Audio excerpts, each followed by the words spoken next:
Our drive-through coffee is a very West Coast thing. I know it's slowly making its way east, and with Dunkin' Donuts and Starbucks and whoever else is moving their way over there now.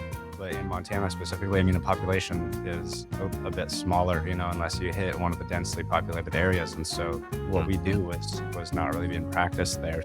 Welcome to the Coffee Experts Club, where we discuss all of the insights, expertise, and drama that goes into making your passion your profession. Our hosts, Aaron, Ben, and Drew, are three coffee experts who have taken their coffee experience and turned it into true expertise. They have consulted with major coffee brands throughout the United States and beyond, providing operations expertise and growth strategy for drive-through openings, multiple locations, and everything in between. So brew yourself a cup and hang out a bit with the Coffee Experts Club. Good morning, gentlemen. Coffee Experts Club. Good to see you guys this morning. Ben, Drew, how you feeling this morning? Howdy. Feeling great. 2 thumbs up from Drew. For those of you who can't see Drew's video right now, he is a clean shaven man, which if you guys haven't seen, Drew's picture on the masterclass is my favorite, Ben, where he's just like all like total third wave, looking all like hipsters, like almost like he could spin out like his mustache, twist that sucker up, you know what I mean? But now Drew's just a clean cut man these days. Sometimes. What'd you say, Drew? This is your stateside look? This is Yeah, what you do when you're in the States? When I'm in the US, I look like this. Well, when I travel down south, I get the beard and the longer hair. Love it. Goes hippie for crossing the border. I love it. Yeah. You got to fit in a little bit. Mm-hmm. I can't stand out too much. Drew, you're going for your residence, right? You're going for residency down in Belize too. Like, so is that your whole goal? Is as you become a resident of Belize, you're going to have just the hippie motif? Yeah, I'm working on it. I think that they'd look at me and say, yeah, he belongs here if I got the hippie look going on. Yeah, it just make doing business easier, I think, if one of us has our foot down there. Well, I thought you were going to say if one of us has more established facial hair. And I was going to be like, that's great, dude. I'll grow out my beard if you feel like that's what we need to do to have business down there. I've been trying to get you to grow out your beard, bro. You won't do it. No, Megan's not a big long beard man. Just start walking around with a parrot on your shoulder too. Yeah. Beard and a parrot on your shoulder, you'll be set. If I saw Drew with a parrot on his shoulder, that'd be the best day of my life. Parrot and a long braided beard. I love it.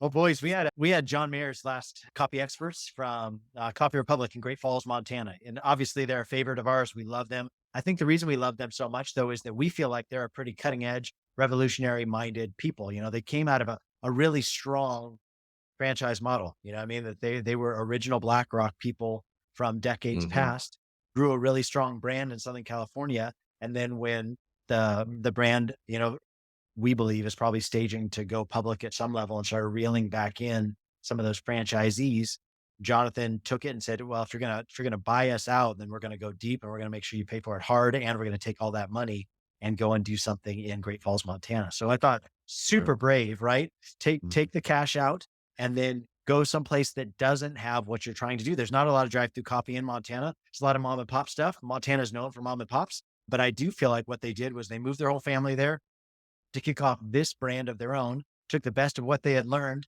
and kind of made something unique and their own. And I think that big kudos to somebody that's going to be that brave to move that far away to a totally different climate. Montana is beautiful in the summer and freaking cold as balls in the winter. There's just no way around that. Like it's not an easy place to live with wind and snow, but they chose to do it and chose to take a model they know works really well for them against all odds. Right. And we're going to talk about that a little bit today of not just going with what the locale knows, like you're bringing something new to a new location, come at it strong, So they were told they were crazy on some of the things they wanted to roll out. We're going to talk about that on today's show and talk about some of the ways that they've continued to expand and had like a long-term vision beyond just opening up one location or even two locations, but even more than that as well. So I don't know where you guys want to kick that off today, but I think that they're a great family for us to talk about in depth and do a deep dive. I think one of the things they had going for them was how hard they committed to moving to Montana. You know what I mean? And somebody asked me when we first went down to the island, they said something along the lines of, well, what are you going to do if it doesn't work? Or is your back against the wall and is this your only option? And, when you do something like moving your entire family, and I don't think they flew at all. I'm pretty sure they drove multiple trips clear across the country. And that's a lot of time invested in the car with all your family. But, when you do commit that hard, you're going to make it work. You know what I mean? You're gonna figure out a way to make it work. You're gonna give drinks away, you're gonna give product away, you're gonna connect with the community, you're gonna create strong relationships in whatever way you can. And we know it works for us, but we don't always know it's gonna work when we drop down. So even them being first on the ground where they are, I think the commitment level that they took gave them a lot of avenues for, creatively engaging the community. Yeah, it really is an all or nothing move. Mhm. Like seriously, that take guts to just be, especially like Montana is nothing like California. Like, absolutely nothing like, completely different type of people, completely different style of living, like completely different. Just be like, well, hope this works. And I'd say like so ballsy. It's not like they just moved there and they leased out a building. Like there's already an established location. They're like, let's put some dollars into it, like put some lipstick on the pig and make it our own, and see if this could work. And maybe limp it across, maybe throw like maybe 50K at this thing and just see if it's gonna work. It's like, no, no, no. They bought property and built a freaking location for their first one. Like that, if Mhm. that's not planting a flag in the ground and saying, this is what we're doing. I don't know what is. That's a big, bold move. Yeah. But hey, it's paying off, that's for sure. It is. Drew, I know you helped them roll out their first expression there. Yeah, I mean that they built the building. They hired us in to come in and consult, and for you to be there on the ground to help with hires and to help with training and to help with grand opening. And Mhm. you were there, I think, a little over a month, where you actually lived in the town. And it's obviously what we offer our high level retainer clients. People opening up locations. We're always like, hey, if you're laying down this much cash, you might as well like stick in there. Yeah, it might feel a little bit expensive to do, but like it's literally a fraction of what you're spending, and it's like insurance, right? Like you're Mhm. paying insurance to bring experts in beyond just what you think you know. Why don't you go with somebody that's been under the hood of a bunch of different expressions to come alongside you? So they paid for you to do that, and you watch them do things that nobody else in town was doing. Maybe you could rattle off a couple of those things that come to mind. That as far as other expressions that were happening in town, there was other drive-throughs, is other coffee. But what are some of the things you felt like the Mayors brought with Coffee Republic that was a different expression? Well, one of the big things is their individuality, the way that they put their personality into the building, because what they built visually is, it stands out when you drive by it. Badass. Yeah. It's different from anything around there, and it brings a level of class, but the classiness of the building doesn't, stick out in an uncomfortable way. It almost raises the bar for everything around it, makes everything else look prettier. It's complementary, but it definitely stands out.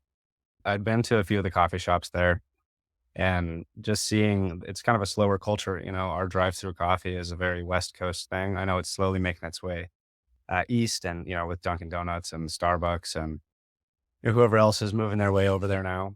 But in Montana specifically, I mean, the population is a bit smaller, unless you hit one of the densely populated areas. And so what we Mhm. do was not really being practiced there. So a lot of breakfast mixed with the coffee, a lot of sit down, a lot of slow, a lot of like the community watering hole, but in the morning, so people would come together just to enjoy each other and the atmosphere. And not to say that that's not what they provide at Coffee Republic, but it's a little bit faster paced. They have the drive Mhm. through, they actually have a window specifically. I don't know if they're using it the way that they were then because it was a little while back, but they had it just for the delivery services, the DoorDash, the Uber Eats, the Smart. whatever else is out there. So when they're providing these services, it's not mixing just to the one drive. The delivery driver is not going to sit in line with all of the other customers who are getting it at that moment. So they were doing things like that and then focusing on their coffee. Not to say that the other coffee shops didn't focus so much on the coffee, but generally what I've experienced is in asking, business owners what their brew ratio is. How do you recommend I brew this espresso? A lot of them don't really have an idea. And Jonathan and his family brought that to the area too. So focusing on the good quality, flavor of the espresso, the way it mixes with their drinks. And then also just a new type of product because they weren't serving in the town, from my experience, much cold brew. And not only did they bring cold brew, but they brought a nitro cold brew, which is, next level of what we're all doing now. Mhm. We're introducing that. And so that, I mean, they actually had and in their fridge in a Right. keg, they had a dispenser set up on the exterior of their fridge. It was a whole machine. And then the speed, the speed aspect that they brought with it was really healthy. I think a lot of people appreciated that because we're all in a hurry, even if we don't feel like it. But suddenly when we're somewhere we need something, we feel like we're in a hurry because we have to wait. Mhm. Um, Yeah. and then they're practicing outside of regular business hours. Like I said, it's not a very populated place and it's getting more populated, but generally with that, it's quieter in the early morning hours and then the evening times just because there's not so many people out. So just the consistency that they brought with the hours. You know, they didn't pull back when people said, "Oh, you know, that's too late. Nobody's going to be out for coffee." They just stuck with it, and over time, they developed out the clientele in the early mornings and in the evenings. And I think all of those things combined have really helped them out. And then also, you know, with the free drinks that they did right off the bat, I think that's something I haven't even afraid to do. You know, at least on my own, we had a pretty solid team there, but we were going all day. We had 50 cars in line for hours at a time. So that's intimidating for if I was the head honcho of that. But he, you know, I mean, Jonathan's cool as a cucumber no matter what you throw at him. So, you know, if I'm stressing out and the Wi-Fi goes down and the drinks are taking forever and I look over at him and he's just laughing about something completely other than what I'm worried about, you know, it makes me chill out. So the way that That's they fun. they brought their business and the way they connect with the community, I think it's working wonders. I think it goes to show too that so often people are like, yeah, I'll just open a coffee shop. Coffee is successful anywhere and everywhere. I'll make tons of money and I'll always have customers. It's not true, but it can be true if you know how to nail the essential mechanics down. Mhm. Like if you have speed down, if you have a quality product down, if you have good hours and good customer service, you can almost plop a coffee shop down anywhere. It's just that most people who do that don't have those solid mechanics down. So they plop a coffee shop down and it disappears, 6 months later because nobody wants to go there because espresso tastes like crap or, Mhm. it takes 5 minutes to get a drink. But like, if you know what you're doing and you've got those mechanics down, man, it just goes to show you can be successful in California. You can be successful in Montana. Yeah, David and I had a really interesting conversation this last week. I was traveling down to Southern California for my brother's wedding, and David and I hit up a Starbucks. And yeah, and for those of you guys we've had David on the show before. David's my son. He worked Starbucks a long time. He gets pretty negative about Starbucks. For the amount of time that he works at Starbucks. But we went to a Starbucks one night. It was in the block of Orange, and because they were the one that was open. And we were talking about what's made Starbucks successful. And Dave was like, listen, their stuff is crap. Like there's no way around it. Like, it's not like you get a great cup of coffee. It's not like you get, like some amazing experience, but what they are is consistent. Like, that you're Mhm. going to get the same thing every time you go, no matter where you go. Their hours are going to be consistent. Whatever the drink pattern is, what you can expect when you roll up. And I think there's something to be said for go with what like stick to the game. Did Drew and I down in Belize, we've been had a couple different people challenge the model and, hey, you should think about this, you should think about that. But like Drew and I, the thing we'll come back to over and over again is don't mess with the juju. Like don't mess with the magic. Like we know what works. Stick with what we know that works. Mhm. And then think about if you're going to add things on, but don't add things on. They're going to sacrifice what we know works because we know this works, and I think it's been something that's been proven beyond Ben, your, my, Drew experience. Like, sure, we have collective decades in coffee and have had a lot of experience under the hood of a different place and seen what's worked different places, but there are common themes that it's like, just like you said, like Roaster's way was, right? Speed, service, strength. Like there's something that's to be said about those three magic pieces of make Mhm. sure you have a quality drink, make sure you're fast at doing it. Make sure you don't forget that the customer is the whole reason that you're in business. Like make sure you remember their name, make sure you remember their drink, make sure they feel special when they come through. And then obviously the natural things of don't drop your location someplace that doesn't have good ingress egress, right? Don't drop your location somewhere where the traffic count is low. Like don't let somebody talk you into being 2 streets back from the main drag because you're probably going to get some traffic. Like no, like people need to see you and be reminded, and then lean into the magic, right? Like lean into the special deals, lean into the drink days, the punch cards, the different things that you're trying to do, because people need to be reminded. Like make sure you don't neglect your socials. Let people see what your drinks look like. Let them feel what it's like to be celebrated as a customer. Cause like there is a lot of competition out there, but I think if you'll nail the magic pieces, I do think that people love their coffee, Mhm. and you take that magic pretty much anywhere.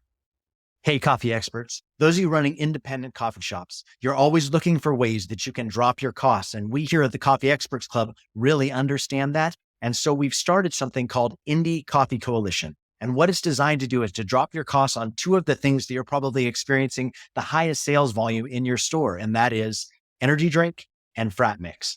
Those two line items, we've created our own products and are offering you those products at a reduced cost so that you can cut out the Red Bull of America. You can cut out the main lines of energy drinks that you're doing and serve your own energy drink at a reduced cost on a line item that you're probably already making a lot of sales on anyway. The best way that you can grow sales is by dropping your costs and maintaining a current volume. So check us out at indiecoffee.co and we'll love to tell you more there. And then, like John, you start getting the itch to start spreading your magic more and more and more. And you're like, I need a second location. I need a third location. I need a fourth location. I need a fifth location. And it just starts going from there. And that's when the fun happens. Well, because we both know that, right? All of us know that. Like Drew and I felt that with location number one. Yeah, San Ignacio is cool. I love it. Belize, San Ignacio is a great location for us. And we all know like more magic comes with number two. And really, the third location, from my experience, the third location is when things really start to roll because then you're not Mhm. banking on just one location to be your sole cash cow. And then when it has a bad day, the whole company feels the bad day. You're distributing the load. You're able to buy at greater quantities, which drops down your cogs. If you do it right, you're able to triangulate your people. Then maybe you're pouring off of like two locations for one group of people instead of like having to develop out a group of people that can make things rise or fall on your one group of people. You're just spreading out the stress across a wider plane of being able to bear the load, which is just smart. And I also think with the more baristas, I think they feel more comfortable working at a company like that. You know what I Yep. mean? It's like, oh, there's only 8 of us in the whole company. Right. Who knows how long this is gonna last, you know? And then suddenly there's 16, and then suddenly there's 24, and then the management team's growing, and the prospects for, ascension are growing, and, maybe some sort of commission structure becomes introduced, and it just becomes a place you can provide for people more, and people wanna be provided for. They wanna be given an opportunity to rise and then also, rewarded for their hard work. So I think all Yep. of that comes as you grow. As things grow, so can the people with you. Yeah, and John even mentioned it too. Into the second location, third location, he's like, we have somewhere to train people now. That's the biggest thing that people overlook when they're getting ready to open a new location. If it's their first, where do you train those kids? Like, what are you Hey, training them on? Like, Right. how are you teaching them? So you gotta have a building and product and machines set in place, not making any money for at least 3 to 7 days, depending on how long it takes you to train if it's your Mhm. first location. But once you have that location, then all of a sudden you got training grounds and you can be making money. So it's that even that little pieces makes the second, third, fourth location so much better.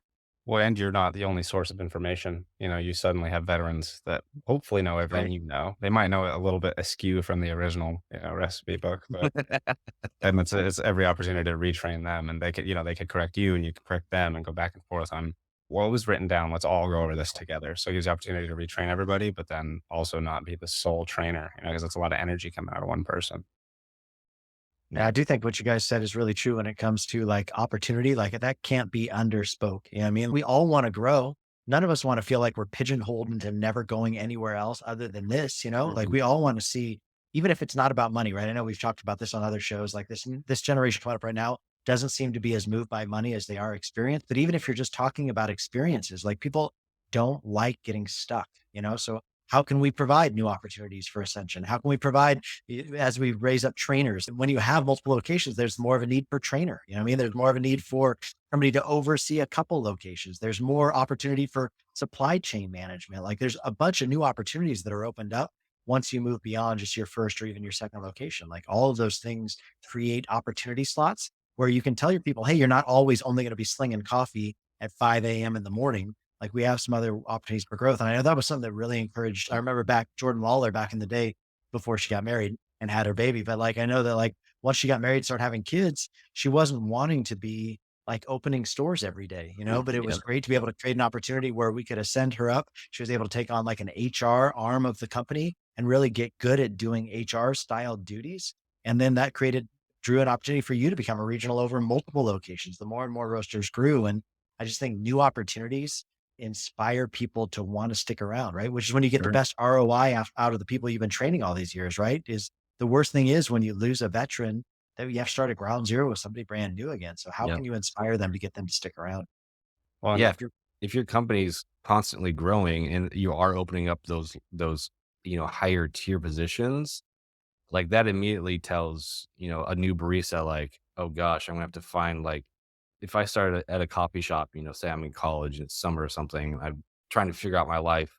Like if I see an ascension pattern in this company that even if I ascend to the top position, that gives me, leverage to go out into a different industry and leverage that position I had, like that Mhm. encourages people to come into your business. If you're a one shop company and you've been a one shop company for 5, 10 years, people don't see a lot of future value in joining your team. They're like, yeah, I'll join for the summer, but I'm out of here once school is back in, and I might come back next year. But it's going to be hard to find those people who want to stick around, because who would want to stick around when there's nothing to stick around for? And as you grow, you got to find creative ways to create that structure too, because obviously it doesn't, there's no, one and done guidebook on how to grow a company, especially one where you're dealing with the dynamic personalities of people in the age group that are generally our employees. And one company, Human Being Reno, I've seen really thrive lately because they have a creative approach to opening up more ascension for their current managers. And I don't know if they're calling them regionals necessarily, but they have managers over multiple locations.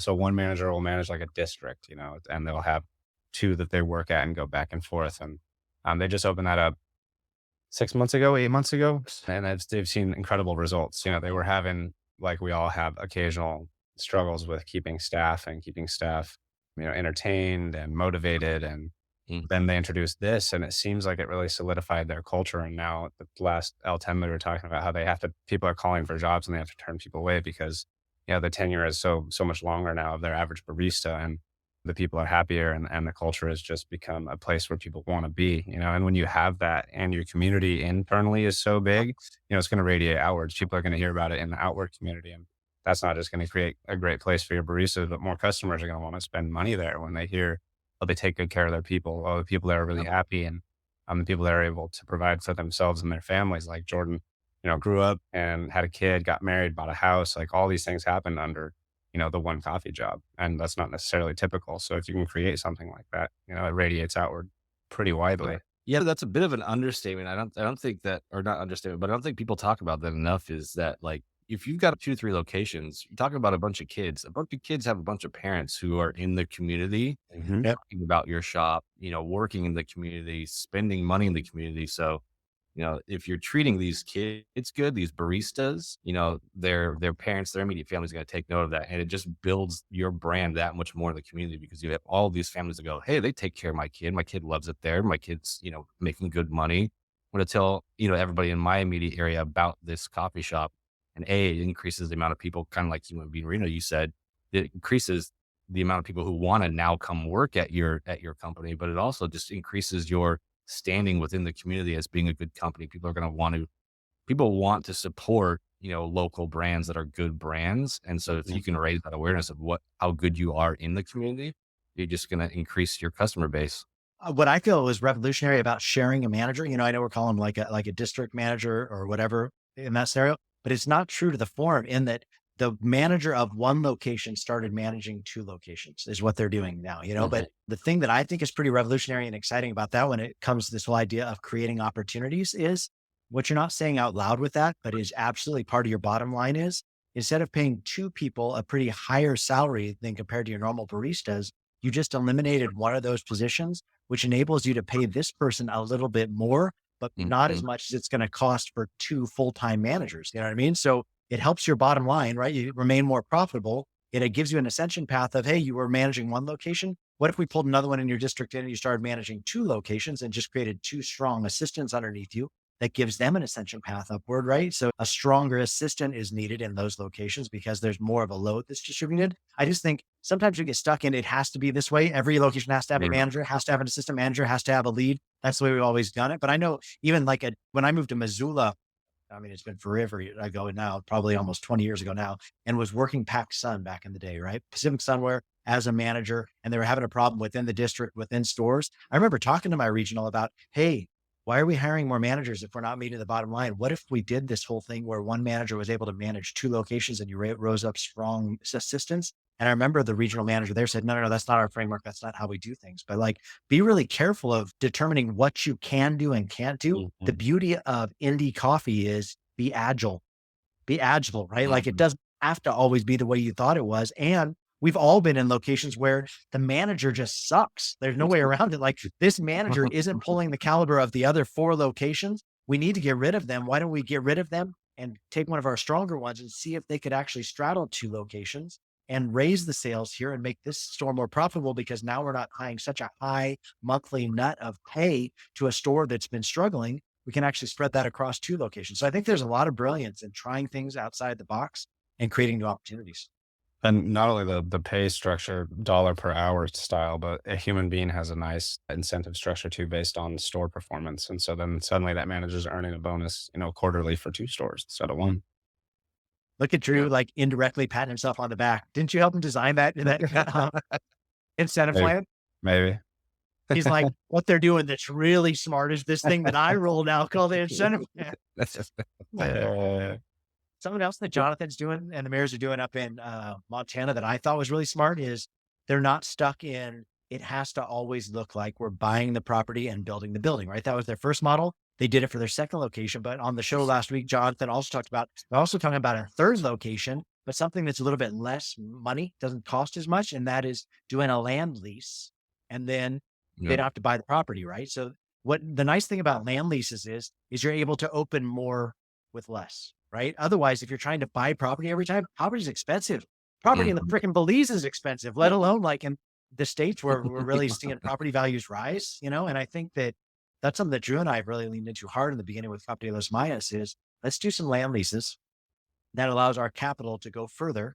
Like obviously be smart with your land lease, like try and get longer terms if you can, try and bang down what your monthly nut is so they can't hijack you and run with it. You know what I mean? But at the same time, when you're not sinking all of your money into property, that enables you to expand. So yeah, the Maiers have got these 2 locations that, the father of the family owns and the son of the family now is putting locations on, which is a great business model, right? That provides for 2 generations of family. But also they're also looking at land leases to expand the portfolio. So I think whatever your current model is, as you're thinking about coffee, don't get stuck in it always has to be one way. Like look for some diversification. But I know like Wes's magic, I feel like with roasters, the reason we're able to open up 15 locations at a roastery in 9 years of time, some of those locations were opening 2 a year. The way they did that was with land leases because you're able to make your money to go further. And then the older the company got, that's when Wes started strategically looking into how can I buy property? And now how can I build on that property? But be really smart in your ascension and don't tie up all your capital thinking it has to be one way. I'm going to control my lease. I'm going to control my rent. And the way I'm going to do that is I'm going to buy the property so I can own the property. And that gives me longer than longevity. All that stuff is wisdom, but there's also eras of business too, right? So be smart in how you're locking up your capital. I think the Maiers have done a great job with that. Yeah, especially, if you do like we did and you have another business leader in your community who has land that is wanting to partner with another business leader, with like we did with the car washes, like that car wash relationship, anytime there's a car wash, we plop a roasters down next to it. That wouldn't have happened if we were, completely like, no, we only buy land and build. We don't lease. Could have missed out on, 5 locations because of that relationship would have never gone anywhere. But because Wes was open to, we can lease some, we can purchase some, another guy in the community who had a bunch of land said, hey, your business looks successful. I want my business to be successful. Let's go in on these locations together. We'll work out great deals together. And, your business will push business to mine and vice versa. And it's a super successful spot. And I think banks like to see stuff like that too. Like if you're working with someone who's a bigger name in the industry, or if you're a bigger name in the industry, but when you partner up and you negotiate together, you're always going to get something better for it. Complementary businesses too, right? There's not there. You can't speak that up enough, right? If Tim Bush is driving all kinds of traffic to his drive-through car washes, that's all the eyeballs going on to our coffee shop. That then as they leave, they're going to come through the drive-through and they complement each other, right? There's probably different rush times. People are probably not rushing to get their car washed at the freaking crack of dawn, right? That's our time at a coffee shop, right? But all those eyeballs coming through our drive-through is also saying, oh, I didn't know they had a car wash over here on this end of town. So then it's like tucking in like subtle marketing. So like complementary businesses, be looking for development opportunities that could be end over end complementary businesses. I think that was really part of the magic of Roasters, why they were able to grow so fast. It's because they partnered up with a business that was complementary and a developer that was looking for opportunity to develop his car wash and their coffee shops that they could do a land lease on, that it just caused like faster and faster motion because I think it was sweet business opportunities that were combined. I think that you can't understand that. It's true. And I think one of the things that worked really well in our favor was we were both local, both the businesses. We both came from this area, grew up in the area, and so the community trusted us too. Yeah, I love that.